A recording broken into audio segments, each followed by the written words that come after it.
آج امیر بلاج فلاں جگہ پر شادی پہ انوائٹڈ ہے اور 100% وہ وہاں پر جائے گا۔ بہت زیادہ امکان یہ ہے کہ بالاج ٹیپو کی مخبری کرنے والا کوئی قریبی آدمی۔ یہ جو لوپ ہول ہوتے ہیں نا، یہ زیادہ تر اسی قسم کے فنکشنز میں ہوتے ہیں۔ اگر تیفی بٹ اور گوگی بٹ ہیں، اگر وہ قاتل ہیں، اگر انہوں نے قتل کیا ہے، وہ پولیس کی انویسٹیگیشن میں مجرم قرار پاتے ہیں، تو پھر انہیں پکڑا جائے۔ کیوں نہیں پکڑتی پولیس؟ پولیس کی سربراہی کے بغیر، پولیس کی آشرواد کے بغیر ایسے ڈان سو کالڈ اور ایسے لوگ جو ہیں وہ نہیں پنپ سکتے۔ السلام علیکم ناظرین، میں ہوں اے ڈی ملک۔ ناظرین، کچھ روز پہلے شادی کی تقریب میں امیر بلاج المعروف ٹیپو ٹرکاں والے کے بیٹے کو قتل کر دیا گیا۔ میرے ساتھ senior investigative journalist Tariq Bazmee صاحب موجود ہیں۔ ان سے جانتے ہیں کہ شہر لاہور میں یہ ایک بار پھر گینگ وار کا جو سلسلہ ہے وہ چل پڑا ہے۔ آخر کار جو ہمارے ادارے ہیں، جو ہماری پولیس ہے، وہ کہاں سوئی ہوئی ہے؟ ان کو یہ کیوں نہیں پتہ چل سکا کہ اتنی بڑی شخصیت جو کہ لاہور شہر کی تھی اور اس کو بے دردی کے ساتھ اسے قتل کر دیا گیا۔ سر بہت شکریہ۔ بتائیے گا طارق صاحب کہ یہ جو اتنا افسوسناک واقعہ ہوا ہے اس پر کیا کہیں گے؟ اس پر افسوس کیا جا سکتا ہے جی، اور اس کے بعد ظاہر ماتم کی فضا تو ان کے گھر میں ہے۔ بالکل کہ تیسری نسل جو ہے وہ دشمنی کھا گئی ہے، اور اس قسم کی دشمنی ایسے ختم نہیں ہوتی۔ حالانکہ امیر بالاج ٹیپو کو میں خود پرسنلی بھی جانتا تھا، وہ ایک بڑا شریف النفس انسان تھا، اور وہ چاہتا تھا کہ وہ کسی نہ کسی طرح سے یہ دشمنی ختم ہو، لیکن وہ ختم نہیں ہو سکتی تھی۔ اب دیکھیں نا، ایک ایسا لڑکا ہے کہ جو باہر رہتا ہے، باہر رہنے کے بعد وہ واپس آتا ہے جب اس کے فادر قتل ہو جاتے ہیں ایئرپورٹ پہ، تو ایک ایسی سینسٹیو جگہوں پر قتل ہو جانا، پھر شادی بیاہ میں خوشی کے موقع پر قتل ہو جانا، یہ ظاہر ہے کہ وہی کر سکتے ہیں جس کو آپ سے پرسنل دشمنی ہو، پرسنل خار ہو کوئی۔ اور یہ خار آج کی نہیں ہے، یہ اس کے دادا پردادا سے چلی آ رہی ہے۔ اور ہمارے قانونی اداروں نے تو کام کرنا یا نہ کرنا وہ تو ایک طرف، وہ تو آپ کو پتہ ہے ڈیلیئنگ ٹیکٹس ہوتے ہیں، لیکن اس کے ساتھ ساتھ معاشرے کے دیگر طبقات کو چاہیے تھا کہ اس دشمنی کو ختم کرواتے۔ جیسے کوئی لڑائی جھگڑا ہو جاتا ہے، دشمنی بڑی سے بڑی بھی ہو تو صلح صفائی ہو جاتی ہے۔ بہت سے ایسے ڈان ہیں، اور آپ دیکھ لیں کہ وہ ملک احمد کا نادر گجر کا جو معاملہ تھا قصور میں، ان کی بھی آخر صلح صفائی ہوئی، اس کے بعد معاملات حل ہوئے۔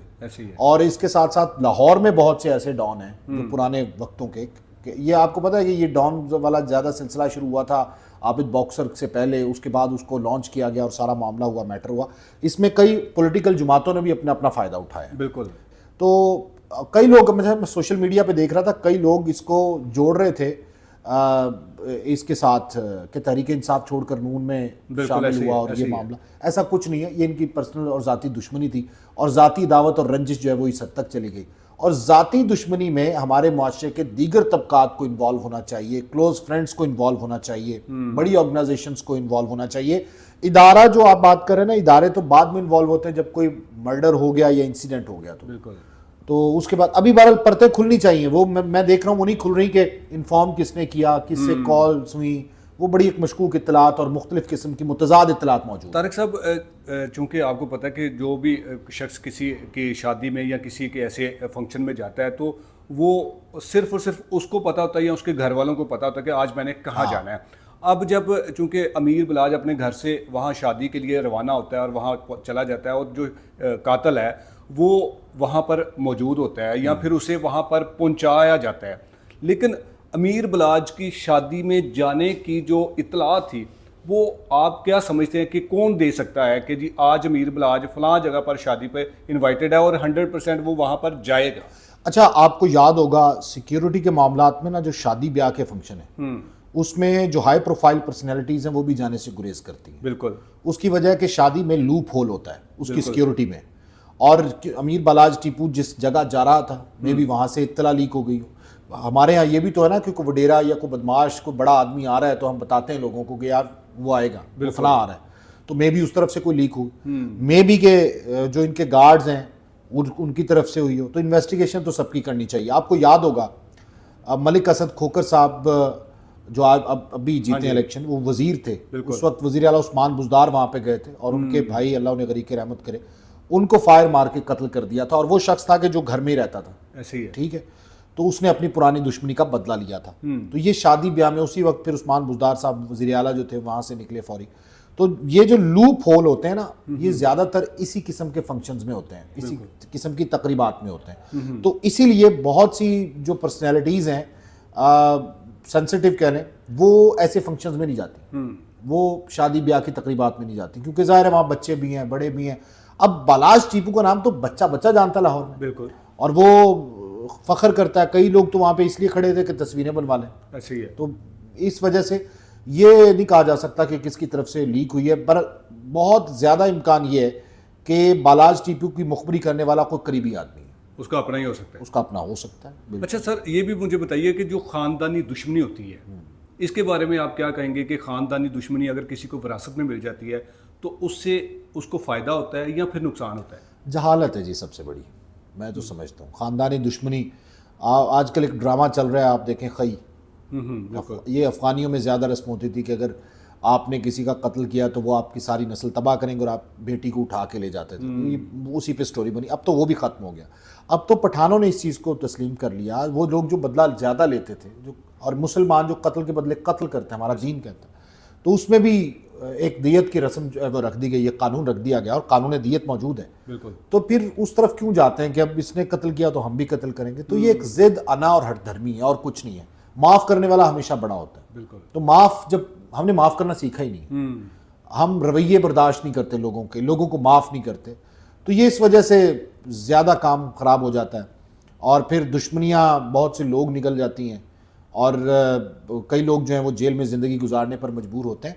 तो इससे नस्ल का कोई फ़ायदा नहीं होता, ये नस्ल कुशी होती है और जिसकी वजह से मुआशरे में जो अच्छे लोग हैं वो भी नापैद हो जाते हैं। अब जो दुश्मनियाँ छोड़ना चाहते हैं, जैसे ये बालाज साहब थे, ये तो दुश्मनी छोड़ना चाहते थे, ये तो बाहर से पढ़ के आए थे। बिल्कुल। ये तो अच्छा, ये कारोबार छोड़कर बाहर सेटल भी होना चाहते थे, लेकिन इनको फिर बैठ के समझाया गया। इनके एक मामू है जो इनके अब्बू की पैरवी करते थे मुकदमात की, उन्होंने बैठ के समझाया कि बेटा सब कुछ यहाँ पे ज़ाहिर है दादा के दौर से कारोबार मशहूर है, टीपू ट्रक्का वाला, तो गुड्स ट्रांसपोर्ट का इनका बिजनेस है, तो इतनी बड़ी एम्पायर, इतनी प्रॉपर्टी है, कहाँ बेच के जाने। तो उसके बाद ये यहाँ पे रुके थे, तो उनके तो पाँव की जंजीर बन गई थी ये दुश्मनी। तो फिर जिन लोगों ने इसको कत्ल किया उन्होंने तो अपना ज़र्फ दिखा दिया, लेकिन बहरहाल एक अच्छा इंसान था। दुख। बज़मी साहब, आखिर में ये बताइएगा कि FIR में 2 नाम हैं, तीफ़ी भट्ट और गोगी भट्ट का।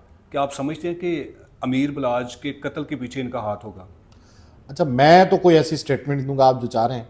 नहीं, FIR उनके खिलाफ नाम FIR जाहिर है अब वो इन्वेस्टिगेशन होगी।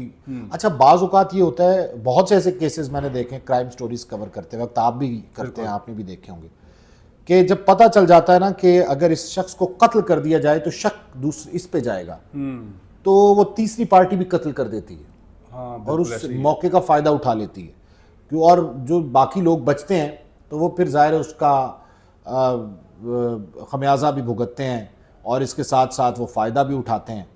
तो मेरा नहीं ख्याल कि ये कबल अज़ वक्त होगा इस तरह से कहना। इन्वेस्टिगेशन हो रही है, इदारे पे यकीन भी है। बहरहाल पुलिस से ये रिक्वेस्ट है कि इसको जल्दी से, अगर तीफ़ी भट्ट और गोगी भट्ट हैं, अगर वो कातिल हैं, अगर उन्होंने कत्ल किया है, वो पुलिस की इन्वेस्टिगेशन में मुजरिम करार पाते हैं, तो फिर उन्हें पकड़ा जाए। क्यों नहीं पकड़ती पुलिस? हाँ, ये बड़ा सवाल है। सवाल तो ये है ना, पनपते कहाँ पे हैं? ये यहीं पे ना। बिल्कुल। पुलिस अभी देखे ना, तहरीक इंसाफ के खिलाफ जो रेड हुए, जिस तरीके से घरों से निकाले, गारों में से निकाल के लोगों को लाया गया, तो ये जो दूसरे जो डॉन बने होते हैं, जो लाहौर की सड़कों पर दंदनाते फिरते हैं, तो ये कौन से इनके बस से बाहर है? पुलिस की सरबराही के बगैर, पुलिस की आशीर्वाद के बगैर ऐसे डॉन सो कॉल्ड और ऐसे लोग जो हैं वो नहीं पनप सकते। तो ये हर जगह पे, हर थाने की, हर पुलिस वाले की कुछ ना कुछ मजबूरियां होती हैं जिसकी वजह से उसे रहना पड़ता है, और फिर कुछ पॉलिटिकल आशीर्वाद इनको ज़रूर हासिल होती है। तो इस वजह से ये स्ट्रेंथन होते हैं और बाद में फिर ये सारा काम करते हैं। सर, शुक्रिया आपका बहुत कि आपने बड़ी अच्छी स्टेटमेंट दी और बड़े अच्छे पॉइंट्स पर आपने बात की। तो नाज़रीन, आप देखते हैं ये हैं कि मुल्ज़मान जो असल कातिल हैं, अमीर बलाज को कत्ल करने वाले कौन थे, किसने उस कातिल को उस शादी में पहुंचाया और फिर उसके बाद सरेआम और कितने उसके अमीर बलाज के जो गनमैन थे उनके सामने गोलियां मारकर उसे कत्ल कर दिया। और बदकिस्मती से वो कातिल जिसे ज़िंदा पकड़ना चाहिए था ताकि पता चलता कि कातिल असल कौन थे, और वो भी अमीर बलाज के गनमैनों की फायरिंग से मौके पर ही वो भी मारा गया। और अब चूँकि पुलिस की अभी तक स्टेटमेंट कोई भी सामने नहीं आई कि मुल्ज़मान कितने पकड़े जा चुके हैं और कितनों की इन्वेस्टिगेशन की जा रही है, हमारा आखिर में सिर्फ़ और सिर्फ इतना सा मुतालबा है कि इस ख़ानदानी दुश्मनी को ख़त्म होना चाहिए اور نہ جانے اگر اس طرح کی خاندانی دشمنیاں چلتی رہیں تو نہ جانے کتنے امیر بلاج اس طرح زندگی کی بازی ہارتے چلے جائیں گے۔ اسی کے ساتھ اجازت چاہوں گا، اللہ نگہبان۔